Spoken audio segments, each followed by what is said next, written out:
Bana, semaji ni kama alitaka kutukimbia hivi, tumemfuata. Unataka kutukimbia semaji? Tumekufuata. Umenikuta na majukumu ya kitaifa kaka. Hii lishaisha. Wewe usimuona hili lishaisha. Bana, semaji, kwanza tutauzungumzia mchezo. Lakini neno la kwanza lilonishtua, Francis Baraza amesema kimataifa sisi Pamba Jiji tunaweza kucheza kuisha.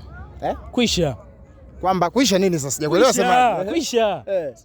Yaani kasema ndo anayefundisha timu, anayeandaa timu, anayepanga wachezaji, si ndo kasema hiyo kauli. Sasa mimi niongeze, ndio maana nakwambia kuisha, tayari hiyo imeshapita. Kwa hiyo hawa waliobakia huku unaona kabisa tunawamudu vizuri. Sina jambo lolote la kuongeza kitu wala kupunguza. Kaisha sema big boss Francis Baraza. Kuna tofauti leo ulikuwa unaona hapo, kuna wasimamizi wa mazoezi, alafu kuna mwalimu wa mpira. Si unaelewa? Wasimamizi wa mazoezi. Kuna wasimamizi wa mazoezi, alafu kuna mwalimu wa mpira. Umeona hapa? Wewe hujaona?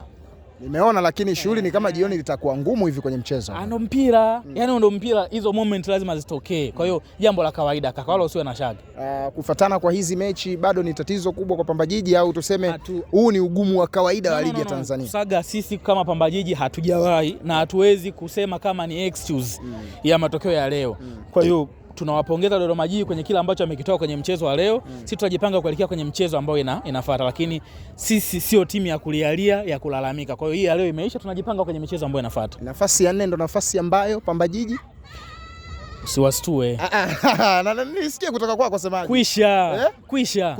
Kuisha. Kwa hiyo lini tuje hapa turudie hapa sisi Mkirumba tuseme kwamba semaji alituambia Pamba Jiji ana uwezo wa kucheza Champions League. Tuendelee kuombeana uzima na uhai, mengine yote yatafuata kaka, wala usiwe na shaka yote. Kwani mimi nitaondoka na wewe si upo? Tuombeane uzima na uhai basi. Kwa ufupi sana Moze. Michezo iliyobakia, safari iko vipi, mnaondoka lini, maandalizi yakoje?